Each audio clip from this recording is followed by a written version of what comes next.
Okay, so now into the third light. Actually, I should mention that I noticed that I didn't put blue on this light. I changed it to orange, so I went back and made it kind of bluish. You can just barely pick it out if you're looking for it. Actually, you might want to do that. That's selecting it now. If I'm just, by the way, you can select pieces by just clicking on them here, and I can't see the light there. This one's bluish, and this one's got the slight bit of orange that you can just barely detect unless you're really looking for it. Well, when you're using V-Ray, you can click on it and find the color values that are on the render, and that's not here. Anyway, so back to this. Now we've got a key light, and we've got a fill light. What I need now is some rim lights for a 3-point light setup. Okay, and again, I'm going to go to Arnold lights, and I'll use an area light for this. Actually, I'm just going to stop this.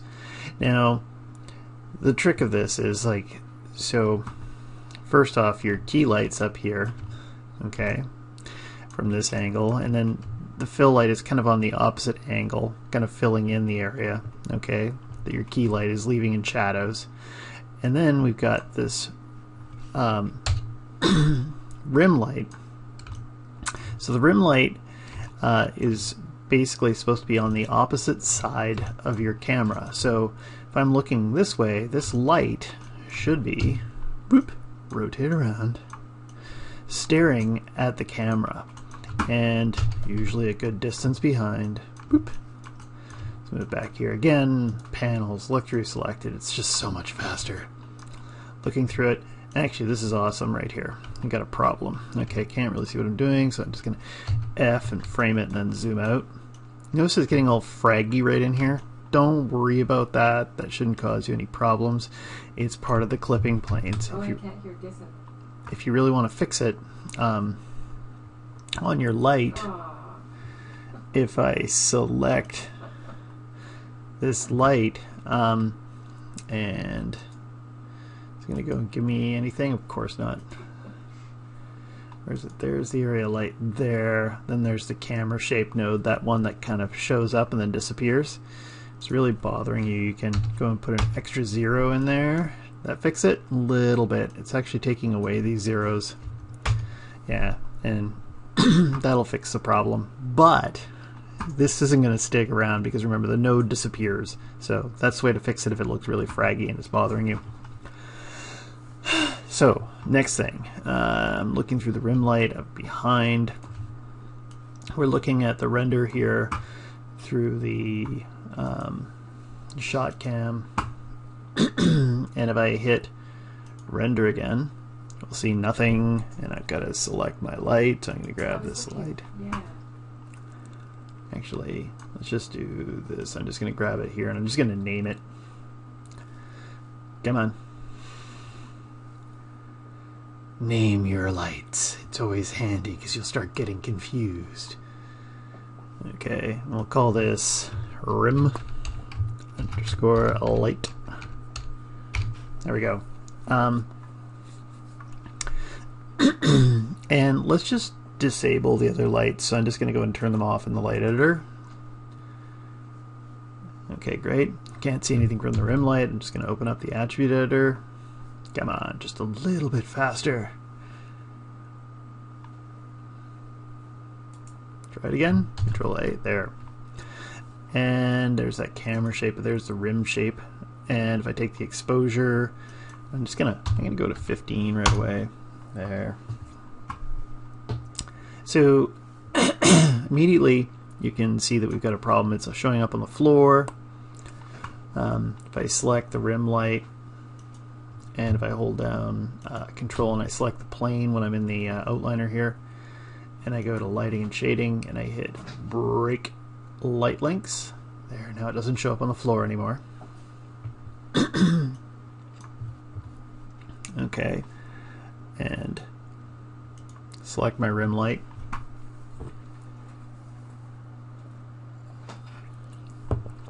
And I can also play with the intensity too if I want to, but So we might see these really hot spots here. We don't really want those hot spots. Okay? Those hot spots are the specularity of the light. If I go down here, you'll see the specularity. If I dial that out, great. So we don't get that. We just have diffuse value coming in. And we don't really have any subsurface scattering, so the triple S isn't totally necessary. We'll leave the indirect on.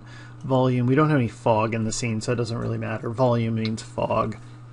I can just turn those off. But the big one is the specular. You just don't want that specular hit in there because it looks weird.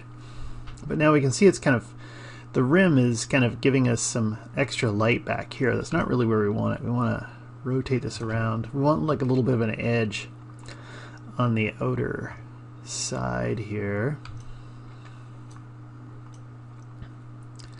And we're working on the opposite of the camera, just trying to figure out something that gives it a little bit of, punches it out.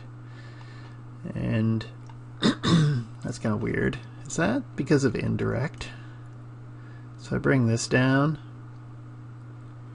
Come on. Come on. Try it again. There we go. So the indirect is actually basically a global illumination effect from the light. And there, now we can totally see our rim, what the rim light is doing. If I come in here, I can maybe crank up the exposure, the intensity. There.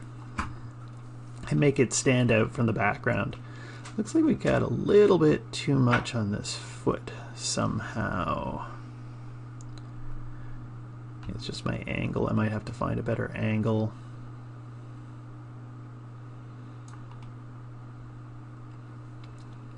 Yeah, it looks like I was going up too high and then it was coming down and catching on the foot here.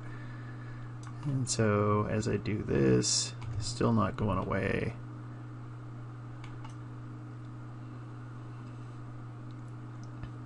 I wonder if I crank up this roundness, if it'll disappear.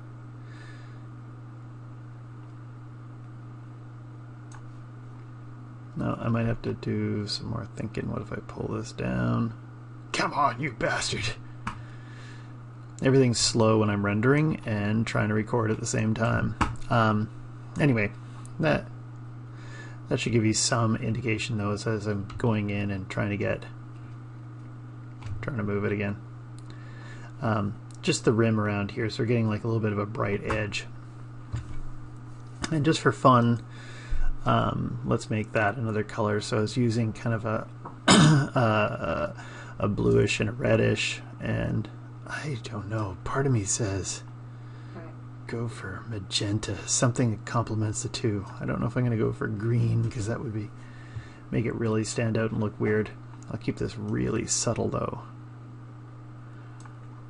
But there, we'll say, and then I'm just going to turn on my lights. There we go. And I've got rim lights that are popping it out from the background. I got a key light that's working really well, and I've got fill. And what else do I need to tell you about this? Already broke the light lengths, done all that. Yeah. Fill. And I think I'm going to stop right around here. Well, one thing I should mention is you might have to use multiple rim lights, because see right here, that thing? I might have to go in and do something to this light, think about it a bit more to hide that. And also, I'm working here with, we're all in quarantine in the house, so yeah, if you hear voices, there's other people here. I'm going to stop here.